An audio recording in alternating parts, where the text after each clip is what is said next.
તમે જો અરવિંદ કેજરીવાલજીની વિરુદ્ધ ઈડી, સીબીઆઈ, ઇન્કમટેક્સ, સરકારી એજન્સીઓ, એલજી, ચૂંટણી પંચ અને દિલ્હી પોલીસ તમામ લોકો લાગી પડ્યા હતા. એને 6 મહિના સુધી મુખ્યમંત્રીને જેલમાં રાખવાનો, ચારે બાજુથી એજન્સીઓથી ખોટા કેસો કરીને ભરાવી દેવાના, અને છેલ્લે ભાજપે જે હથકંડો અપનાવ્યો હતો કે આજુબાજુના જે ઉત્તર પ્રદેશ અને હરિયાણાના જે ભાજપના કાર્યકર્તાઓના મતદાતાઓને દિલ્હીમાં એડ કરવા, 2-2, 5-5, 7-7 હજાર મતદારોને એડ કરવા અને આમ આદમી પાર્ટીના મતદારોને કટ કરવા, આ બધા ષડયંત્રો ખુલ્લા પડી ગયા છે. આપણે સૌ જાણીએ છીએ. પણ છતાંય જે પણ પરિણામ આવ્યું, આજે અમારા કેટલાક નેતાઓ પણ સ્વાભાવિક છે કે ચૂંટણીઓ પ્રવેશ વર્મા જે અરવિંદજીની સામે જીત્યા છે એ ખુલ્લેઆમ 2500 રૂપિયા મહિલાઓને વેચતા હતા, ખુલ્લેઆમ, અને લાઈનો 1-1 કિલોમીટરની લાગી હોય અને ચૂંટણી પંચની આંખો બંધ હોય. આટલું નઠારું ચૂંટણી પંચ હિન્દુસ્તાનમાં અત્યાર સુધી કોઈએ જોયું નથી. એટલે આ ચૂંટણી પંચ, એલજી, નરેન્દ્ર મોદી અને અમિત શાહની જે દિલ્હી પોલીસ અને એની ગુંડાગર્દી, એ રીતે આખો ચૂંટણીનો માહોલ આખો બનાવ્યો છે. મને પૂરો વિશ્વાસ છે કે આમ આદમી પાર્ટી એક વિચારધારા છે.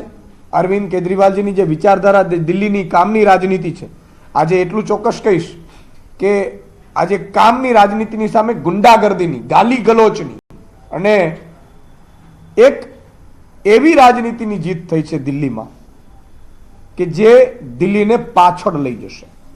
તમે જુઓ કે ભાજપ વાળા આવશે દિલ્હીમાં તો હવે શું કરશે? જેમ ગુજરાતમાં સ્કૂલો હતી સરકારી અને પ્રાઇવેટ કરીને ભાજપ વાળો કબજે કરી લીધી.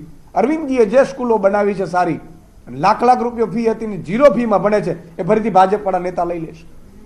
ફરીથી મોહલ્લા ક્લિનિક વાળા ભાજપ વાળા બંધ કરી દેશે.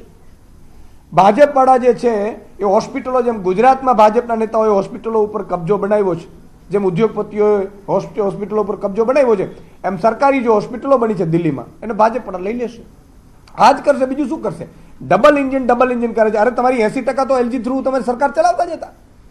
મુખ્યમંત્રી પાસે કોઈ પાવર નહોતો રહેવા દેતો. પોલીસ, લેન્ડ એ તો ઠીક છે, વર્ષોથી આવતા હતા. એસીબી સહિતની તમામ અધિકારીઓના પાવર લઈ લેવા દિલ્હીમાંથી. આ કયાનો ન્યાય છે? અને દિલ્હીવાસીઓને તમે ડરાવો, ધમકાવો, પરેશાન કરો, કામ ન થવા દો. આમ આદમી પાર્ટીના મુખ્યમંત્રી કેમ અધિકારીઓ માને નહીં, એ હદે દિલ્હીની ચૂંટણીને લાવી દીધા.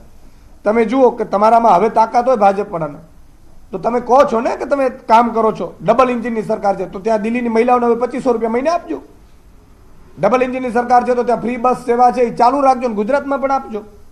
ડબલ ઇન્જિનની સરકાર છે તો મોહલ્લા ક્લિનિક છે એ ચાલુ રાખજો. ડબલ ઇન્જિનની સરકાર છે તો 300 યુનિટ વીજળી જે ફ્રી મળે છે ત્યાં તો ચાલુ રાખજો, ગુજરાતમાં પણ આપજો. તમે કાંઈ આપવાના નથી.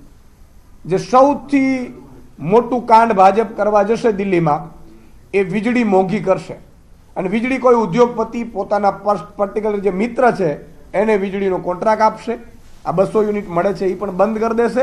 એટલે દિલ્હીની જનતા ઉપર